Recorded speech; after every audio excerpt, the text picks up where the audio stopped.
Ես այսպես սկրիններով եմ էլ եկել։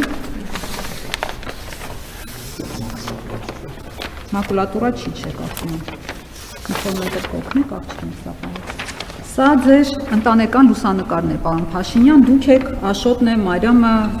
ձեր նախկին կինը, մի խոսքով բոլորով եք Արցախում։ Դուք այս նկարը հրապարակել եք Արցախի անկախության օրը ու գրել եք, որ դա մեր համար պատմական օր է, ազատ Արցախ մեծատառերով։ Ու ճիշտ եք արել, որովհետև երբ որ դուք եկաք իշխանության, մենք ունեինք այս սա։ Արցախն էլ հետը։ Հետո այս մասը այսենց կտրեցի, ասեցիք դե այս մասը մերը չի, այս մասը Ադրբեջանինն է։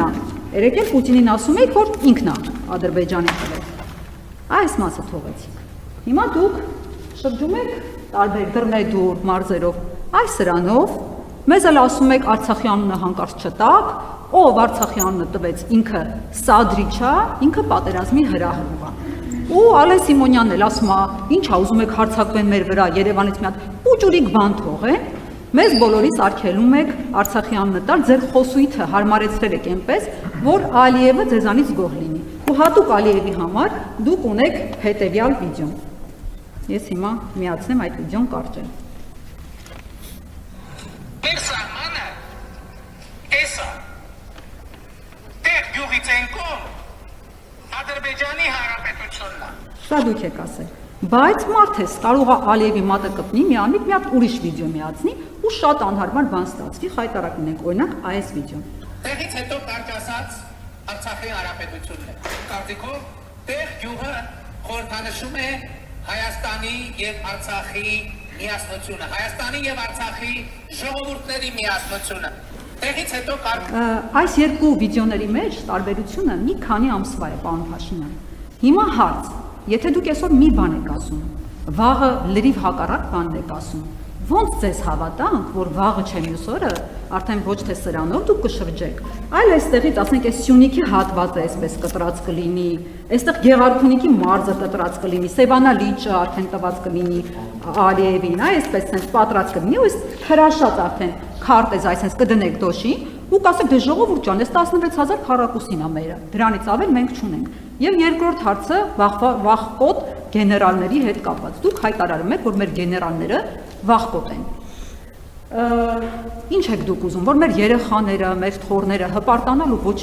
ոչ մեկին չունենան, այսպես ջնջոցը վերցրած ջնջեք մեր հերոսներին, մարդկանց, այսօր Եռաբլուրում կրված տղերքից մեկը ասում էր, որ դուք հրամայել եք, որ նոյեմբերի 5-ին դիրքերը թողնեն ու հետ վերադառնան, դա ձեր հրամանն է եղել։ Դուք նրանց ասում եք կրված չեն, էշեն։ Դուք ձեր թիմակիցներ Արցախյան 3 պատերազմների ժամանակ ինչ քաջագործություններ եք արել, ինչ սխրանքներ եք արել, որտեղ եք դուք եղել Արցախյան պատերազմի ժամանակ, դուք 3-րդ պատերազմի ժամանակ բունկերում եք եղել, ձեր թիմակիցներն առհասարակ որտեղ են եղել, ինչ եք ուզում, որ ձեր արձանը կառուցեն, ասեն, որ դուք ապրիլյան քարորյա պատերազմին մայիսին գնացել եք մի հատ փոս եք փորել, ասեն, այդ ինչ սխրագործությունների շնորհիվ եք այդ փոսը փորել, մենք չունենանք հերոսներ, պարոն Փաշինյան, շնորհակալություն։ Ավարտեցիք, կարելի է ձերն առաջ քարտեզը կտորել։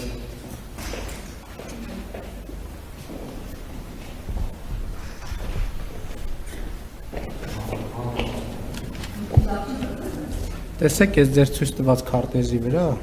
այս մի կտորը գույն չունի, ընդհանրապես գույն չունի։ Եվ այն ինչ որ դուք նկարագրեցիք Հայաստանի Հանրապետությունը, հայ ժողովրդին եւ մեզ բոլորիս աշխարհաքաղաքական թակարդից դուրս բերելու process-ը գիտակցության եւ գիտելիքի արդյունքում եւ ես հպարտ եմ, որ առաջնորդել եմ այդ գործընթացը։ Ինչ որ դուք նկարագրեցիք, դա մի process է, որ ես միջին վիճակագրական հայաստանյան մտածողությունը կարողացել եմ հաղթահարել, ինչի արդյունքում մենք այսօր ունենք անկախ ինքնիշխան պետություն։ Ինչ վերաբերվում է նրան, որ դուք ասում եք, որ ես ձեզ արգելել եմ Արցախ բառը ասել, դուք 5-6 անգամ այստեղ Հայաստանի Հանրապետության կառավարության շենքում այդ անունը ասեցիք։ Ես ուրիշ բան եմ ասում, ես ասում եմ, որ մենք պետություն ենք եւ պետք է հասկանանք, որ ասված ամեն արտահայտություն, արված ամեն քայլ ունի արժեք։ Որևէ արժեք, այդ արժեքը կարող է լինել պոզիտիվ, այդ արժեքը կարող է լինել նեգատիվ եւ ամեն ինչ ունի իր պատճառահետևանքային կապերը եւ սա պետական գիտելիք ձեռք բերելու շատ կարեւոր մի գործընթաց է։ Ես չեմ ասել, որ գեներալները վախկոտ են, ես ասել եմ կան վախկոտ գեներալներ եւ դասալիքներ եւ այո, նրանցից շատերը դատվում են։ Մյուս մենք ունենք թալանչի գեներալներ, որոնք անցնում են ապօրինի գույքի գործով եւ մենք ունենք կոռուպցիայի գործերով անցնող գեներալներ եւ գեներալի ուսադիրը ոչ մեկին ընդհանրապես ես կարծում եմ, որ մենք հերոս բառը պետքա շատ զգուշ օգտագործենք, որովհետեւ այնքան օգտագործել ենք այդ բառը, որ ըստ էության ստացվում է, որ մենք իրական հերոսներին լղոզել ենք վերբալ հերոսների մեջ։ Այո, մենք եթե այդպես չլիներ, կամ այդ ինչ նորություն է, որ մի հատ էլ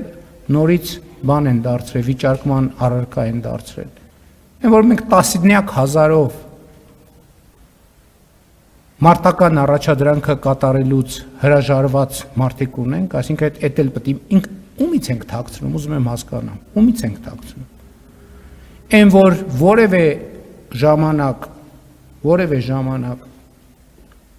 որևէ ստորաբաժանում ի տարբերություն 44-օրյա պատերազմի, ներողություն 4-օրյա պատերազմի զենքի ոչ մի պակաս չի ունեցել։ Այդ փաստը պետք է առերեսվենք, թե չէ։ Ոչ մեկը որևէ զենքի պակաս չի ունեցել։ Ես նախորդ անգամ էլ ասի 2023 թվականի իրադարձությունների ժամանակ անվտանգության խորհրդի նիստում քննարկում ա եղել եւ բնականաբար մենք տեղեկություններ ունեցել ենք, թե սեպտեմբերի դրությամբ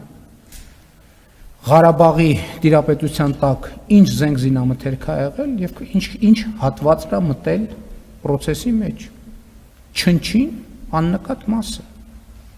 աննկատ մասը եւ այս խոսույթին հակադրել զոհերի գործոնը կներեք այդքան է պրոֆեսիոնալ չի, ես բոլոր զոհերի առաջ ծնկի եմ գալիս եւ խոնարհվում եմ, բայց դա մեկը մյուսի հետ կապ չունի։ Նոյեմբերի 5-ին գիտեք ինչ, այդ խոսույթները, գիտեք, մարդիկ թող իրանց փախնելը, թող իրանց ճողոպրելը չկապեն իմ հրամանների հետ։ Ես նման հրամաններ չեմ տվել։ Մարդիկ ուզեցել են այդպիսի հրամաններ ստանան, ես այդպիսի հրամաններ երբեք չեմ տվել։ Այդ ով որ տենց բան ասում է, ինքը ճողոպրողների բանակիցը։ Ես ներողություն եմ խնդրում բոլոր այն մարդկանցից, ովքեր իրենց քաղաքացիական եւ զինվորական պարտքը մինչեւ վերջ կատարել են, երբեմն կարող է տպավորություն ստեղծվել, ոչ թե խոսակցության մեջ ստացվում է, որ թացը չորին խառնվում է։ Ես երբեք թացը չորին չեմ խառնում եւ մարդկանց եւ իրերը կոչում եմ իրենց անուններով։ Այո, մենք ունեցել ենք վախկոտ գեներալներ, կոռուպցիայի արդյունքում գեներալ դարձած մարդ ինչ պետք է լինի։ Ծառայության արդյունքում բանում դիրքերում բանի պահածոների բանկաները կախել են, իրանց դղյակները Երևանի կենտրոնում սարքել, չգիտեք, այսինքն ինչ բա դուք էլ ուզում եք մեր երեխեքին խափենք եւ այդ մարդկանց,